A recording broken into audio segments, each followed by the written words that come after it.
colleagues, because we switched the timing from 12:30 to 12:45. We have Mr. Watson, our speaker from last time as well, if you were participating to the first conference we held on 15th of March. I believe that we not have the pleasure of having the MEP Corbett with us today. Certainly back to London for consultation.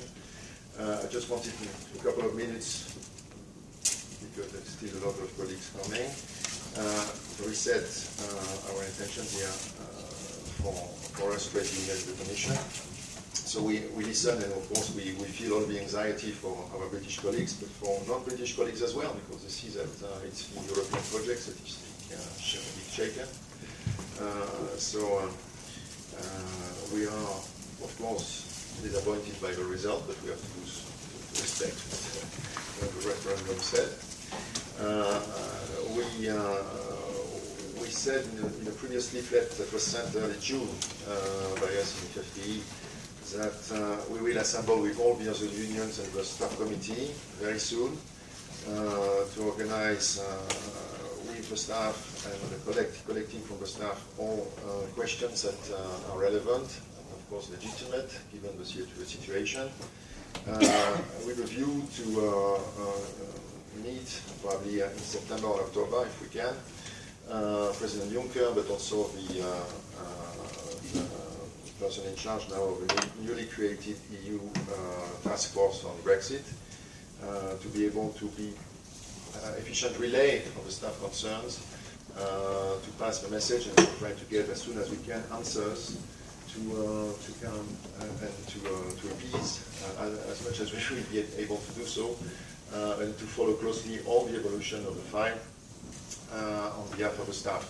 So we initiate this consultation also in interinstitutional way. We have our colleagues from the FFPE Council as well here. We have colleagues in the FFPE Parliament, in the FFPE Economic and Social Committee. But we join our forces with all staff unions and the Central Staff Committee to ensure that we are in a coherent manner organizing the flow of information, the questions to our masters, to see that all the concerns that may raise and need to be solved will be properly addressed. Okay, that was my initial introduction message. So we had planned already before when we invited Sir Watson on 15th of March to have a conference after the referendum, because whatever the result, there would have been consequences. Of course, the result that we know now is even more worrisome, and it leads to a lot more interrogations. That's the reason why I will let very quickly the floor to our speaker. You may know him, he's in the Economic and Social Committee, but he was many years as a Liberal Democrat, a British MP. He has a lot of experience and full knowledge of the matter. For those who like to address also questions in French, in Italian even, I believe, you could do it, and German even, so I'm sure that we will demonstrate your abilities in so as well.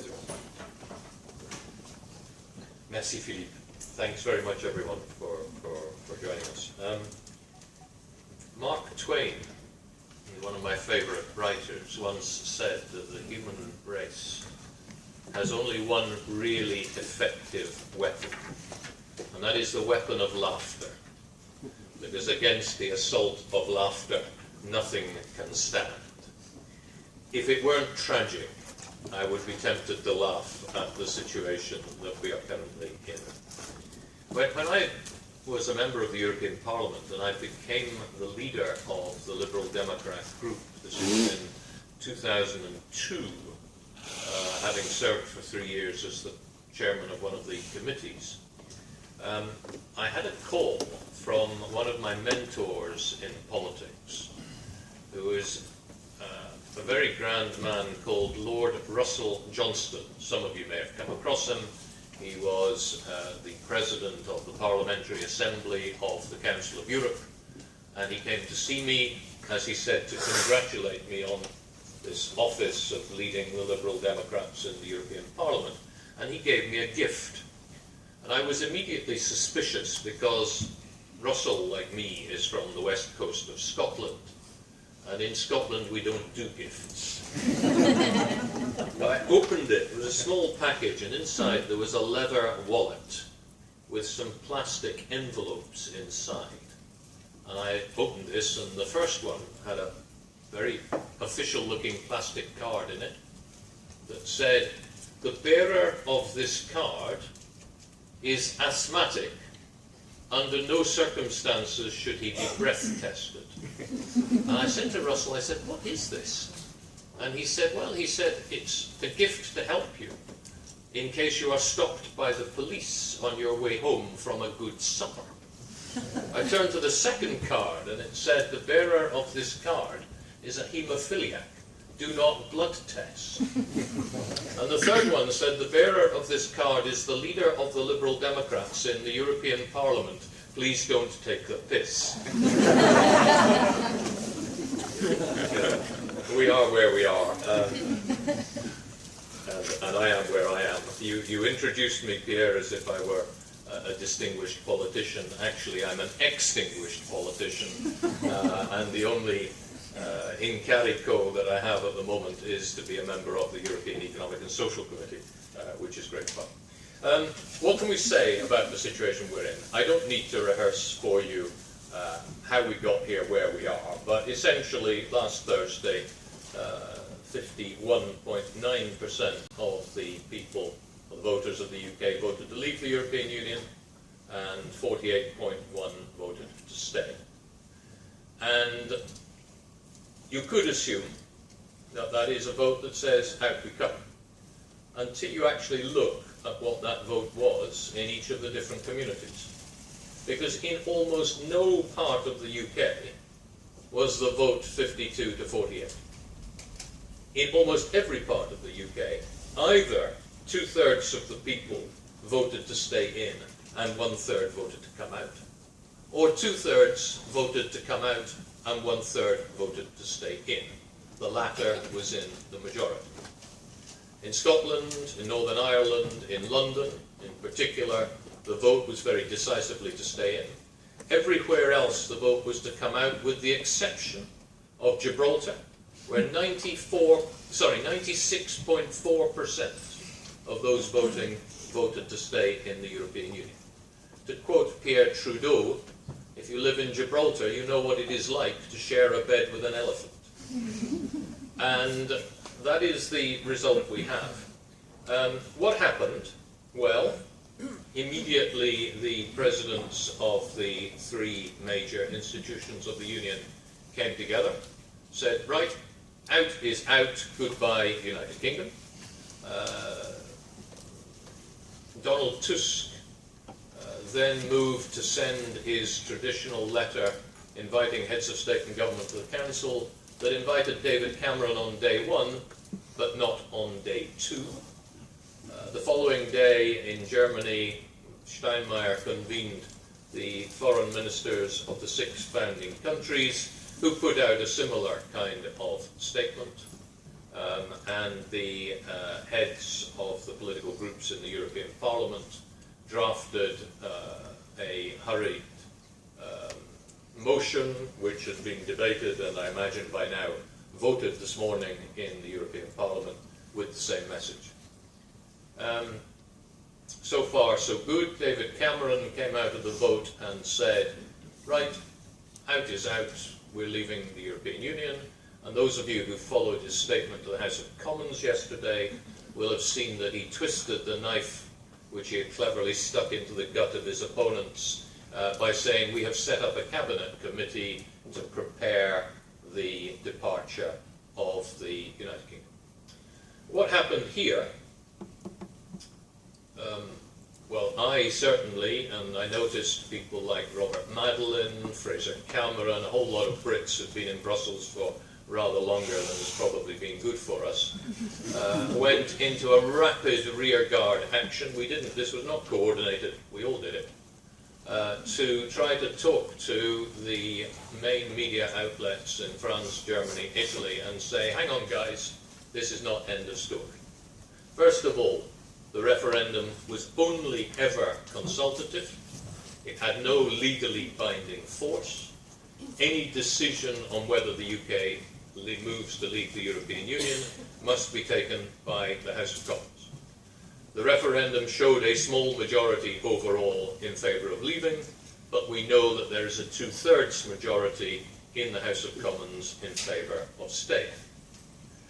And we went into overdrive to try to get this across, and I think we had some success, because Angela Merkel and Peter Altmaier and so on, in a much more measured response, perhaps anticipating that the reaction of 21 member states might not be the same as those of the founding 6, said, look, the process cannot be endless, but there is no immediate need for the UK to invoke Article 50, and Angela Merkel added, and there's no reason to be nasty about it. We are where we are. The UK people have spoken. Interestingly, and I'm sure a number of you have seen this, the most common words typed into Google since the vote were, what is the European Union? Je ne peux pas dire qu'ils aient voté en toute connaissance de cause. But the people is sovereign, and you know, one of the things that Chateaubriand observed about democracy, he said, the trouble with democracy is that even the people can make a mistake.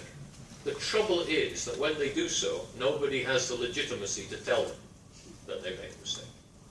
Will the UK leave the European Union? I would argue, and I see that Gideon Rachman is arguing the same thing in the Financial Times this morning, the printed version, it was on the web yesterday about midday, that the chances of Article 50 being invoked are actually no more than 50-50.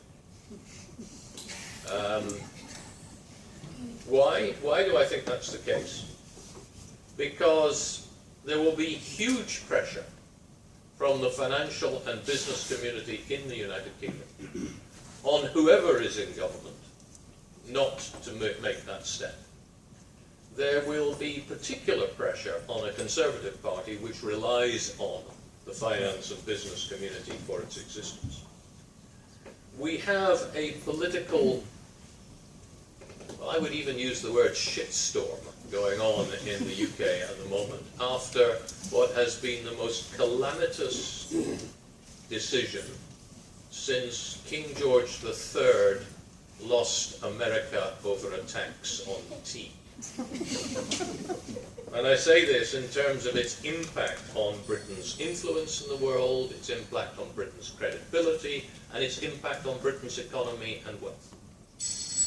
The stock markets had to halt trading in the shares of 2 of our major banks yesterday, and you will all have seen the pound has dropped to levels not seen in many years.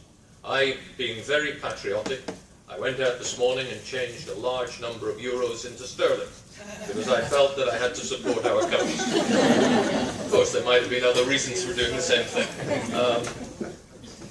I got a rather better rate than I would have got this time last week, but there we are. What now happens? Well, what happens in the immediate is that there will be a new leader of the Conservative Party elected, who will be the leader of a party which has a majority in the House of Commons.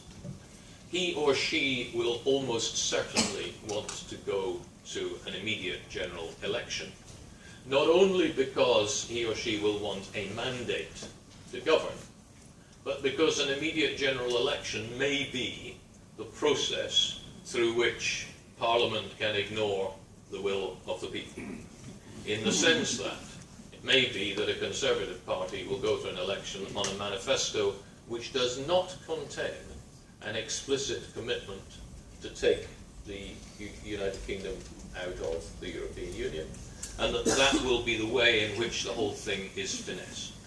Now, this is not the first time it's happened in the Union. It happened, we had a rejection of the Union in Denmark, a rejection of the Union in Ireland on 2 occasions, in France, in the Netherlands. Moi, je me rappelle très très bien d'avoir fait la campagne en France en 2007, d'avoir fait du tractage dans les villes du nord de la France. Je suis parti de Paris, je suis allé à Compiègne, à Senlis, à Deauville, je suis descendu vers Caen et Rouen. Et j'ai été frappé par le sens de isolationnisme, si ça existe comme mot en français. I was struck by the insularity of the French voters. I had never before found that anywhere other than the United Kingdom. But in the end, what we've had, it's exactly the same answer that the French gave to the French government about the Constitutional Treaty in 2007. On n'a pas parlé des plombiers polonais, mais on a parlé d'autres Polonais. And I regret to say, it's one of the most awful outcomes of this, is that since the referendum, there have been a number of very nasty messages pushed through the doors of primarily Eastern European immigrants into the United Kingdom. And this is a referendum that already cost the life of a young member of Parliament who's a mother of 2 young children, whose attacker, as he killed her, shouted, "Put Britain first." It was a cry of anguish that had in the end, I think, very little to do with the European Union. It was a cry of anguish about relative poverty, about lack of life chances, about the downward pressure on wages which has been placed by the supply of a large amount of foreign, cheaper labour. It was a protest against globalisation and the fact that the European Union has been much better at helping the middle classes to benefit from the good sides of globalisation than it has been at protecting working people from the downsides of globalisation. It was a protest against a government whose cabinet is formed almost exclusively of people who went to the most expensive private schools and the most elite universities in the United Kingdom, and who make no attempt whatsoever to hide their privilege. It was all kinds of things. I was until November of last year president of the European Liberal Democrat Party. I did not seek re-election because I knew this was going to be a difficult referendum. And I have spent 3 days every week since then campaigning in the UK. In recent weeks it's been 5 days a week. The most significant, the most common reaction that I came across was people saying to me, why are we having this referendum? We do not feel qualified to make this decision. Why are these people who we pay as politicians not taking the decision themselves? And people were fully aware that this was a referendum designed to solve an internal problem in the governing party by visiting it upon the country. And, well, I don't need to comment on David Cameron's skills as a strategist, but the upshot of it is we've lost a Conservative Party leader, Prime Minister. We will lose a Labour Party leader either today or tomorrow. We might even lose a President of the European Commission if some of the reported comments from Eastern European capitals and some of the other difficulties that we know about are there. It might be, if this cloud has a silver lining, it might be that the silver lining will be the Brits beginning to understand what the European Union is about. It might even be the impact that there is serious consideration about how we might reform the European Union to make it perhaps slightly more responsive to some of the demands of the people we serve. I'll give you a very small example. I've been doing some work for a company that has an interest in the medical devices regulation. Under the medical devices regulation, a member state cannot decide of its own volition which medical devices it will use in its health service. That is decided at European level. Why are we deciding that at European level when we are not deciding defence policy or big issues of foreign policy or border control policy at European level? Maybe that will come out of it. Maybe I'm a hopeless optimist, but then as Lord Beveridge said, if you scratch the skin of a liberal, you will find an optimist underneath, where if you scratch the skin of a conservative, you find a pessimist. I hope that the European Council this afternoon and tomorrow agrees to give David Cameron, or agreed to give the United Kingdom 12 to 16 weeks to sort out its internal troubles, at the end of which the United Kingdom will decide whether or not to invoke Article 50. If the Conservative Party is run by the Leave campaign, by Boris Johnson, well, possibly not Boris Johnson, who is already getting cold feet publicly, but if it's run by Theresa May or somebody from the Leave campaign, and if those people prevail and if they win an election, then they will invoke Article 50. If that's not the case, which is equally possible, then I think it will never be invoked. And I think Angela Merkel is absolutely right to insist that there be no negotiations with the United Kingdom prior to the triggering of Article 50, because it would just increase the sense of chaos and add to what's happening. Now, I stand here as a Brit, even one who voted to stay in, and I apologise to my continental colleagues for what's happened. Because, of course, the political fallout is not entirely in the United Kingdom. Marine Le Pen, speaking this morning in the House of Commons, was overjoyed. And no doubt, too, will be Beppe Grillo and the Vlaams Belang and just about every nationalist or populist movement in Europe. The economic consequences of this vote do not stop at Dover. There are already moves to speculate against Italy, which could, in a way, that could push up its cost of borrowing and expose further difficulties within the management of the euro. All kinds of things could yet happen. We've not seen the back of it yet. I do hope that we resolve it in a way that keeps the United Kingdom in, not least because the alternative is the breakup of the United Kingdom. It is almost certainly Scotland coming out, quite possibly of the UK, quite possibly the reunification of Ireland in order to preserve the benefits of the peace process, and we don't know what happens over Gibraltar. In all of this, the one moment of humour which I think I enjoyed the most, other than the defeat of England by Iceland last year, was the defeat of Northern Ireland by Wales, 1-0 on Saturday, and the comment of the Northern Ireland supporter who said, "My God, this is the second time in 3 days that they've knocked us out of Europe."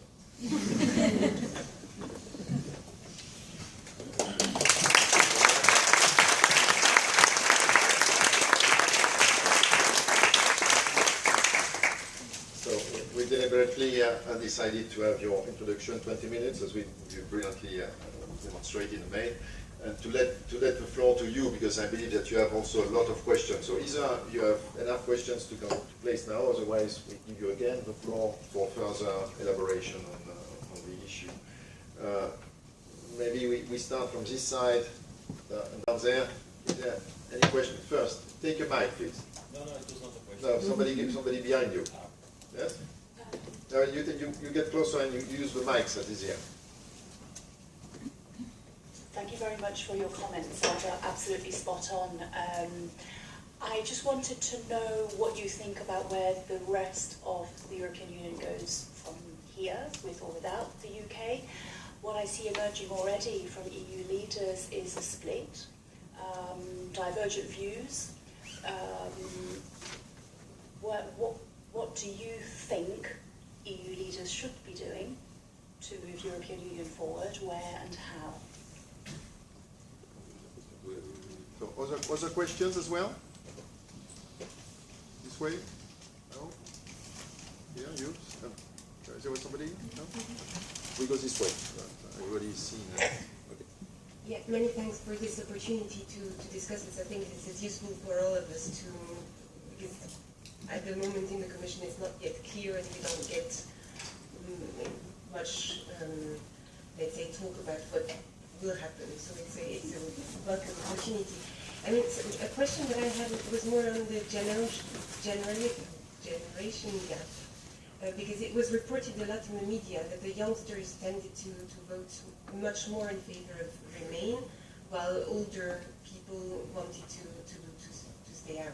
I mean, to what extent is this true? To what extent is this reflected also in the turnout of the vote? I mean, did the youngsters mobilize themselves a lot?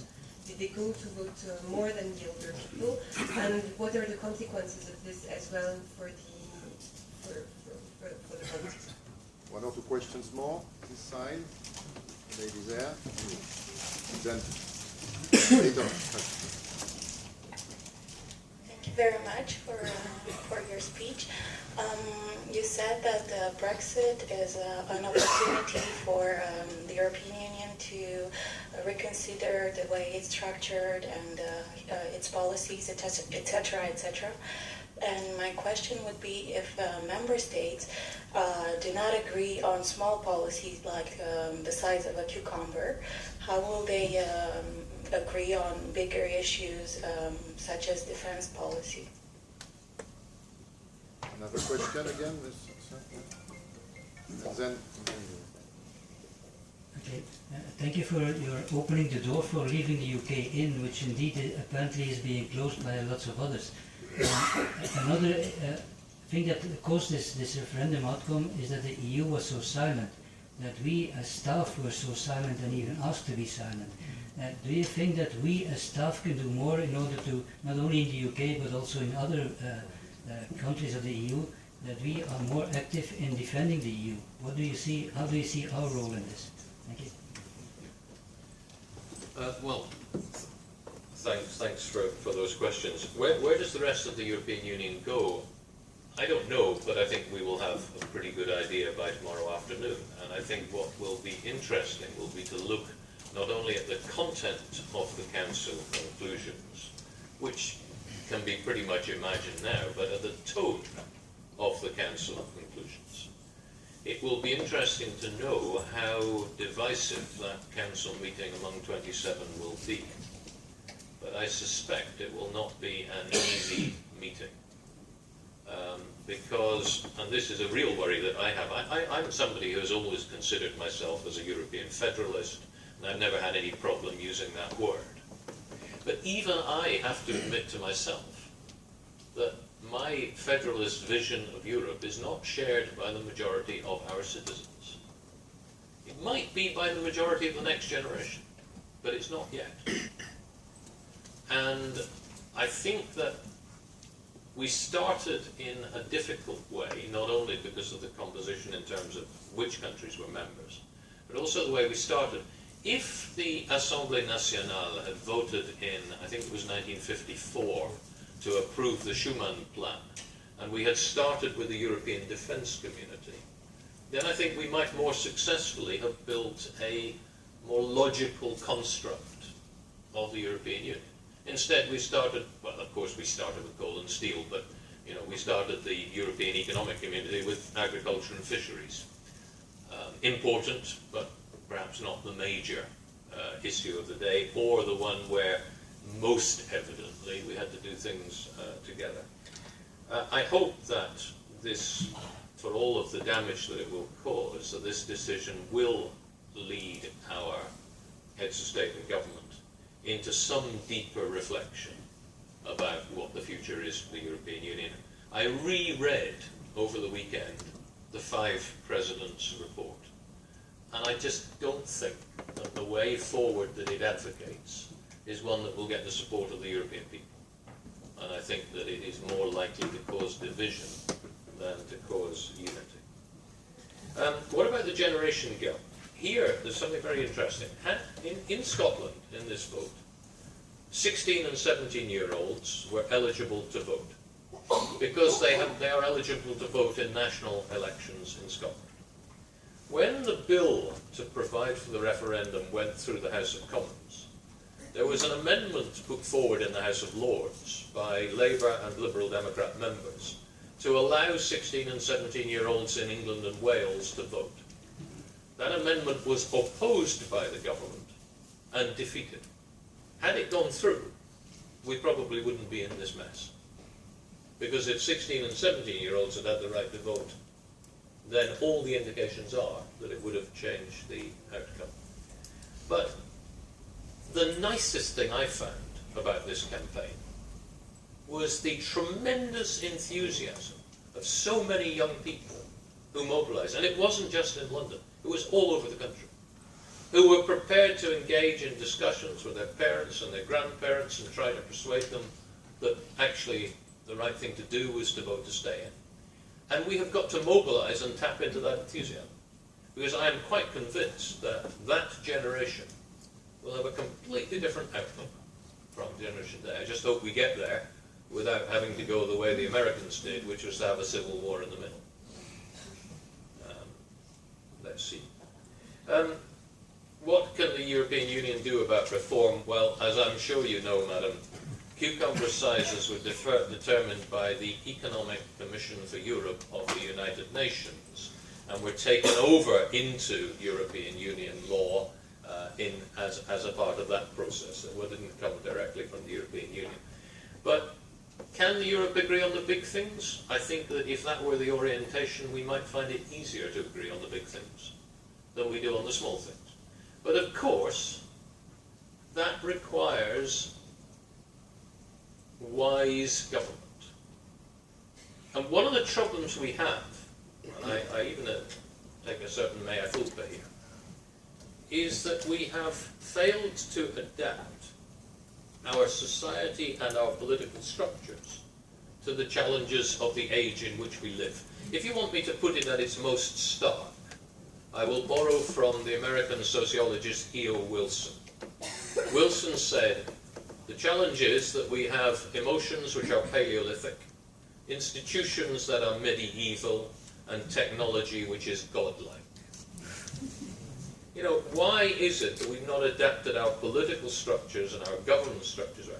Why have we allowed our political parties to do what successful companies do, which is to look at the opinion polls and to hold focus groups, to find out what prejudices people hold, and then when it comes to elections, repeat those prejudices back to the people who hold them, in the hope that they will vote for you. Because that's what we've been doing. And it leads to a real demeaning of politics, and a lack of trust in the political process. And I don't say that it's achievable overnight, but I think that our political parties have some responsibility for what has gone on. But I can see no logical reason why we shouldn't be able to agree on some of the big things, because if you look, for example, at what Maros Šefčovič has been doing in creating his energy union, in the face of a real threat, he has been able to make quite considerable progress. Did the silence of the European Union help? No. I'm somebody who has felt, ever since I was first elected to the European Parliament in 1994, that the biggest weakness of the European Union was that it didn't have a really serious public relations policy. That it relied on its member states and on the governments of the member states to decide when, where, and if to promote the benefits of European Union membership. We've got to do it. And you've got to allow your staff to engage. I don't necessarily say very controversially at the very senior levels, but in general, there is no reason why not. Why should an official of the European communities be any less free in their private life than an official of any national government? I don't see the reason for it. Okay, we continue going this way. You had a question there? 3, 4, 5, and then we continue this way. Please. Go ahead. May I have your opinion on what George sort of said,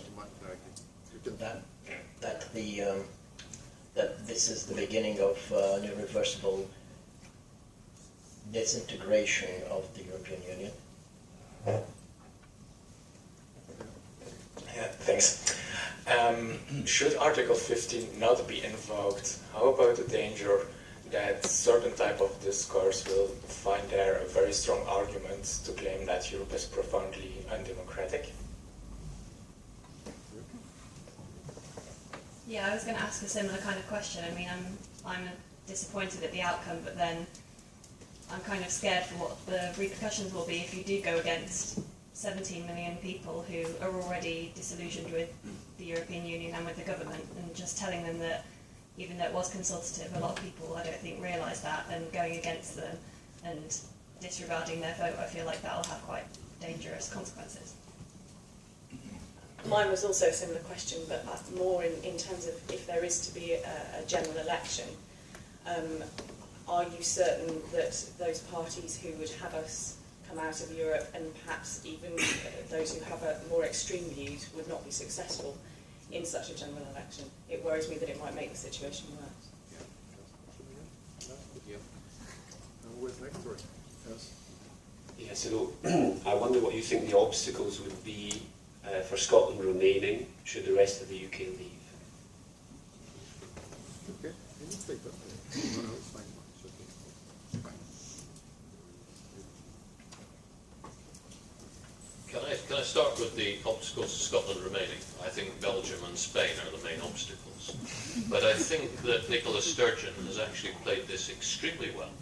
And I think one of the most interesting developments over the weekend was the number of people who came out publicly and said, we voted in a referendum 18 months ago, nearly 2 years ago now, to remain part of the United Kingdom. But if you force us to choose between being in a union with the United Kingdom or a union with the rest of Europe, we will be in a union with the rest of Europe. And I think Nicola Sturgeon, if this were to go ahead, her best move, and I'm sure she's working on it already, would be to use the legal power that Scotland has, because it has to approve any move by the national government to trigger Article 50, to use that power to negotiate that Scotland remains part of the European Union. The legal case is actually very strong, and Scotland is renowned, I think rightly, and I say this with some pride, for producing some pretty impressive lawyers. Not least those who drafted the European Convention on Human Rights. And I think Scotland's case for staying would be good. Are there obstacles? Well, politically there will be objections from other member states. But, you know, Scotland is so obviously a political unit based on a nation with a long, long history. Remember that it only became part of the United Kingdom because it was bankrupt after all of its industrialists put their money into the Darien scheme in Latin America. That was what led to the Union of the Parliaments in 1707. I don't see any reason why Scotland should not be continuing the European Union outside. There are, some people are drawing parallels with the situation of Denmark regarding the Faroe Islands and Greenland. You can no doubt find all kinds of parallels to draw. But I think the case for Scotland is a fairly strong one. The rise of UKIP. In Scotland, when there was a referendum on whether Scotland wanted independence from the United Kingdom, the campaign to keep the two countries together was entirely negative, very, very bad, and they won only by a small margin. They won the vote, but they massively lost the argument. As a result of that, the Scottish National Party went on to be have a huge majority in the last elections, the elections this year. They got more votes than they've ever got before, because they won the argument. Now in the UK, had there been a narrow vote to stay in, given that the argument was also lost, the emotional argument was lost, I would predict that UKIP at the next general election would sweep the board. But actually, the vote was lost. And because the vote was lost, I think UKIP are now exposed in all of their contradictions. And I think Nigel Farage, speaking in the European Parliament today, although he was having fun at the expense of others, was less convincing in many ways than he ever has been. And I don't expect UKIP to do well at the next election, unless you have, you know, a major split in the Conservative Party, leading to half of the Conservative Party going off and effectively joining UKIP under whatever name. It could happen. We might see in the coming weeks a split down the middle of the Conservative Party and a split down the middle of the Labour Party, and a new centre party emerging and effectively taking on the Nationalists. Could happen. I don't predict it because I don't yet see who's going to lead it, but I don't exclude it either. Can the EU be said to be undemocratic if the will of the British people is not respected? Well, no more so than when the will of the French, Irish, Netherlands, Danish people are not respected. No, it's not a European Union problem. It's a United Kingdom problem. The United Kingdom has a problem. If its government wishes in any way to reverse that decision, then it has to do so in a way that's politically acceptable. But I think already the reaction, the kind of sense of remorse of a fairly large number of people at what has happened and about the outcome of this will lead to a position where it will be easier for a future government either to reverse the decision through a referendum or to reverse the decision as a result of a general election. The outcome that I fear most was proposed today by a cabinet minister called Jeremy Hunt, who said that we should trigger Article 50, go through 2 years of negotiation, and then put the outcome of that negotiation to a vote of the British people. That is the worst outcome for the European Union as a whole that I can possibly imagine. And I think our politicians have to do rather better than that. Is George Soros right when he talks about irreversible disintegration? I don't know. He's been right about a lot of the things in the past, which is why he's a very wealthy man. Is there any certainty that, a process which has started continues? No. Does economics trump politics? No. The lesson from the 1920s and the 1930s is that politics is stronger than economics. And given that the veneer of civilization is extremely thin, as we saw in the early 1990s in what was then Yugoslavia, I hope that the politics can be kept on a democratic course. Okay. Continue there. Just another question. Would you agree with people who say that... You don't have a mic, and it was for the gentleman first here. Okay, okay, go ahead. Thank you very much for your comments. I totally agree with your analysis that it's far from over. And I think relating to the comments that were mentioned before, I think a general election would be the only way to legitimately overturn the referendum result. And on that point, I think the Conservative leader will forcibly be a Brexiteer. The Conservative Party will therefore be running on a Brexit basis, leaving the Labour Party and the Lib Dems effectively to run on a pro-European basis. And I was wondering, given your insights, whether you could foresee some kind of cooperation between the two parties, taking into account the first-past-the-post system which dominates the UK, in which if the pro-European vote were to be split amongst Labour and the Lib Dems, risks leaving the Conservative Party with a majority. Thank you. So now, use your mic. Could you comment on the idea that some people have that, notably in this crisis, it shows that we are governed by irresponsible amateurs?